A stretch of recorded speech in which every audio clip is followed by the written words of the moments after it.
Hey guys, in this video I'm going to show you how to connect lines in Draw.io just like these ones right here, and these lines are called connectors.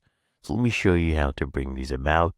First, let me bring in a shape, let's say a rectangle right here, and let's bring in this ellipse in this side.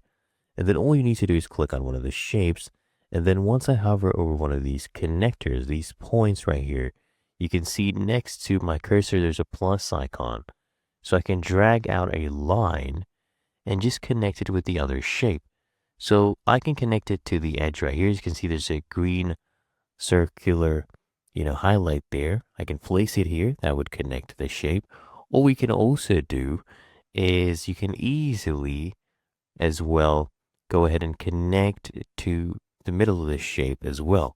So you would see a green highlight of the whole shape, and now they are connected as well. Okay, that's all you have to do, and that is how you can connect lines in Draw.io.